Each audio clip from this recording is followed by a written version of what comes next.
बहुत समय पहले की बात है। एक छोटे से गांव में एक छोटी सी लड़की रिया रहती थी। रिया एक बहुत ही साहसी और सपने देखने वाली बच्ची थी, जो अपनी कहानियों से अपने गांव के बच्चों को प्रभावित करती थी। गांव के पास एक जंगल था, जिसमें रिया कभी कभी छुपा हुआ जाती थी, और वह अपने सुनहरे सपनों को और भी सुंदर बनाती थी। एक दिन जब वह जंगल में घूम रही थी, वह एक रहस्यमय राजमहल की ओर बढ़ी। राजमहल के दरवाजे पर पहुंचकर वह एक चमकीली छाया के पीछे से आगे बढ़ी। अंदर जाते ही रिया को एक बूंद बर्फबारी से ढका हुआ दिखाई दिया, और उसके सामने आया एक जादुई जादूगर। जादूगर ने रिया को एक चमकीली पुस्तक दी और कहा, इसमें सभी तरह के जादू का सीधा समाधान है। रिया ने पुस्तक खोली और देखा कि हर पृष्ठ पर कोई न कोई नया जादू छुपा हुआ था। एक पृष्ठ पर था एक जादू जिससे पेड़ों से बातचीत कर सकते थे।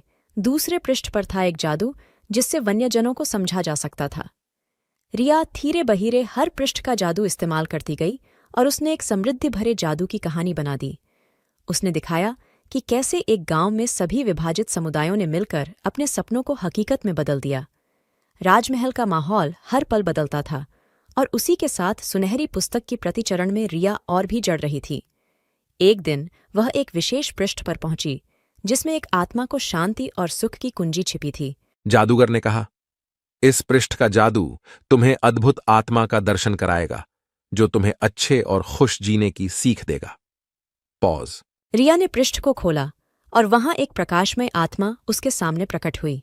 आत्मा ने कहा, रिया, तुम्हारी नेकी और सहानुभूति ने तुम्हें यहां ले आया है। तुम्हें एक अद्भुत बेनेवोलेंट राजा बनाया जाएगा। रिया ने धन्यवाद कहा, और उसने अपनी गांव वालों के साथ अपनी खुशी बांटने का निर्णय लिया। उसने अपनी अद्भुत कहानियों से सभी को प्रेरित किया, और सबको एक साथ मिलकर अच्छे दिनों की आशा दी।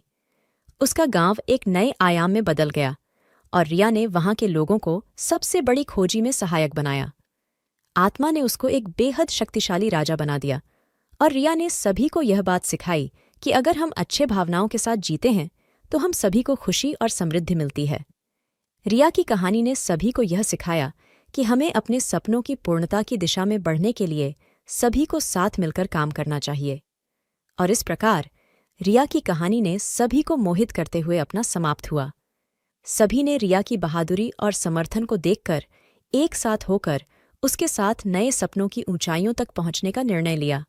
और इस प्रकार रिया ने न केवल अपने गांव को बल्कि पूरे क्षेत्र को भी समृद्धि और समरसता से भर दिया।